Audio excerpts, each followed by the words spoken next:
I would say that I think most people only know that I play golf, but they've really never seen me play, because a sport like golf isn't really televised like that at a college level. It's not really a spectator sport to where a lot of people come out to watch you play. But golf is really a sport that a lot of people don't understand to begin with.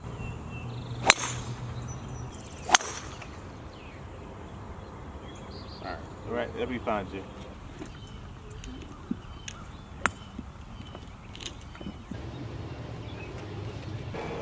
The women are typically outnumbered by the men, and so this is just another reflection of that. But playing golf as a woman is amazing. I love it. I think you can tell a lot about a person by the way they play golf. So if you come out and you watch me play, I feel like you have a good understanding of like what type of person I am. So.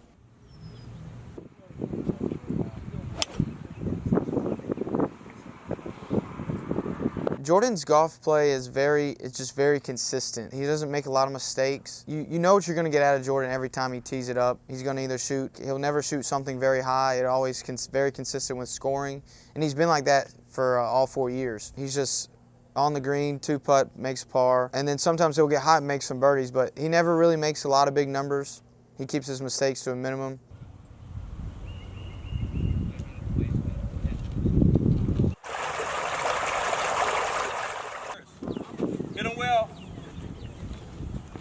Number one, sometimes number two, Jordan Bohannon. You could watch him play and you wouldn't know if Jordan was doing well or he's playing his worst round ever or his best round ever, because he's trained himself to stay in the moment and not get too high and too low. Zane has matured a lot over the 4 years that he's been here. When he first got here, he would let some bad shots affect him and drastically, so like a couple holes. Where in golf, everyone's going to hit bad shots. It's a part of the game. And it's just one of those things you got to mentally block out and don't let it affect your next shot. And I'm starting to see Zane mature from that perspective and really not let those bad shots affect him. And so he's a guy now who's actually leading our team this semester, and his game is progressively proven over the last 4 years. And I think that maturity while playing golf has really helped his game.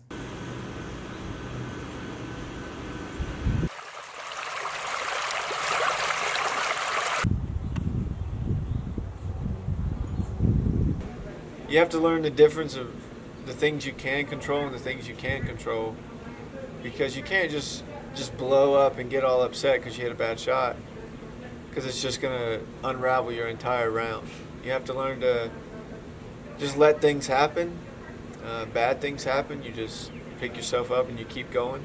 This is the inaugural event of the HBCU Invitational, so it's the first time it's ever happened anywhere.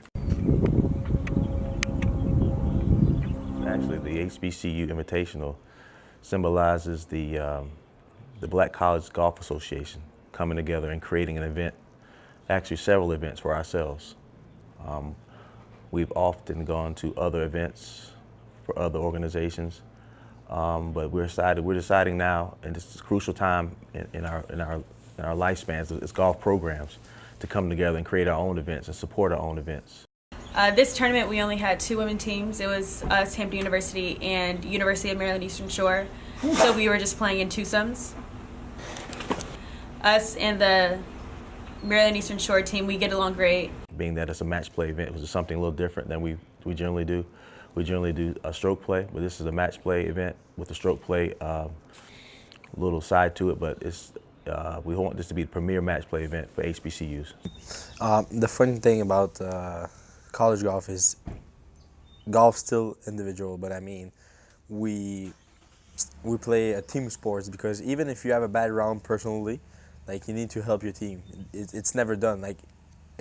In here it was match play, so that means if you have a really bad score on one hole, it doesn't matter. You lose the hole, that's it. It was always hole by hole. So even if you play a bad round, you can still win the match and win a point for your team. So the thing is, you never give up. You never want to give up, because college golf it's to help your team.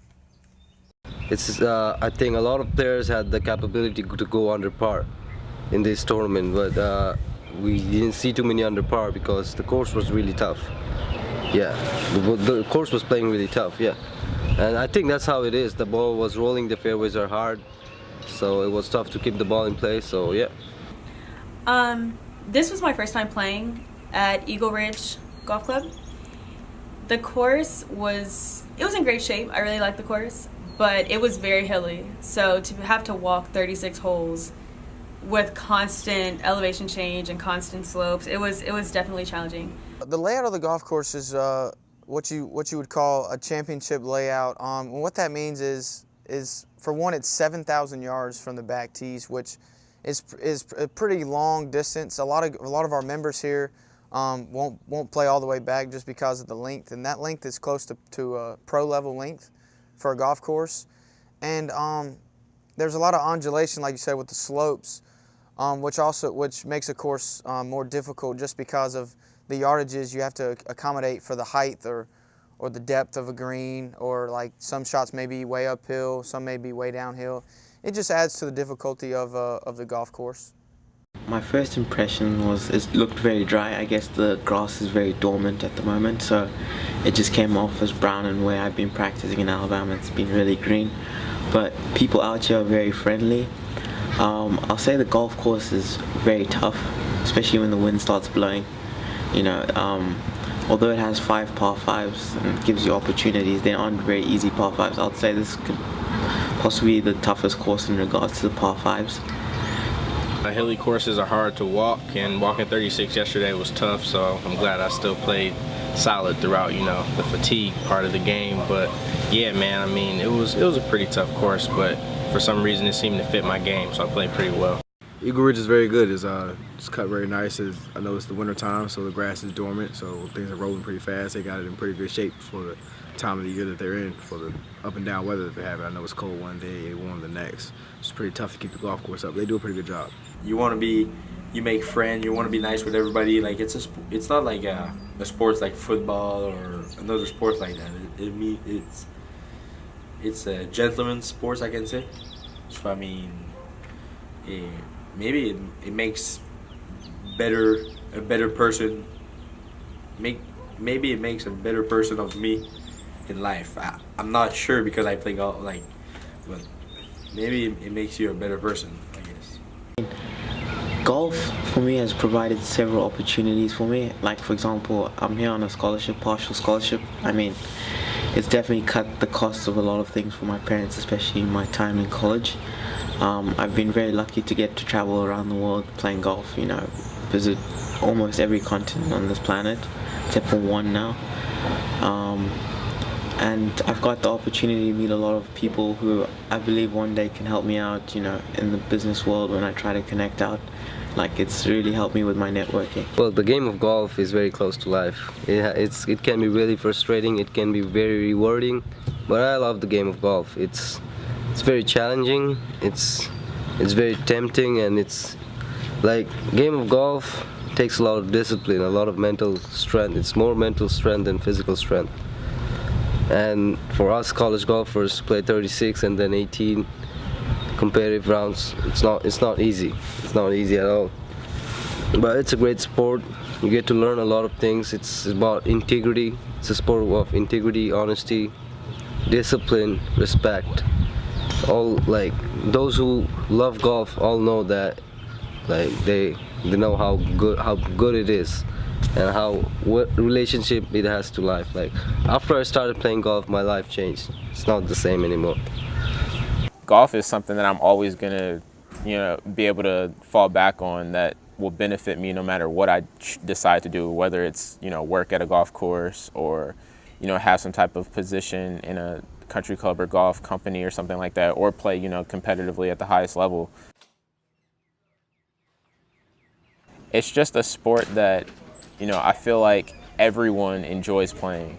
You know, some people don't really start to play it until they get a little older, you know, especially African Americans. They generally don't play it until, you know, they get a little older, when they can't play football, basketball anymore.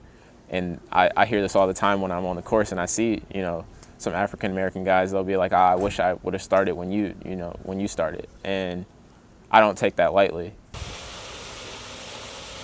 Yeah, I really feel like it's something that is always gonna, be a benefit to me in my life. I would have not met a lot of the people that I've met in my life if it wasn't for golf. And, I really feel like golf is a sport that has a positive impact on anybody who plays it. So, whether you play it at a high level or just, on the weekends with your buddies. So, yeah, I think it's going to be a sport that I play the rest of my life for sure.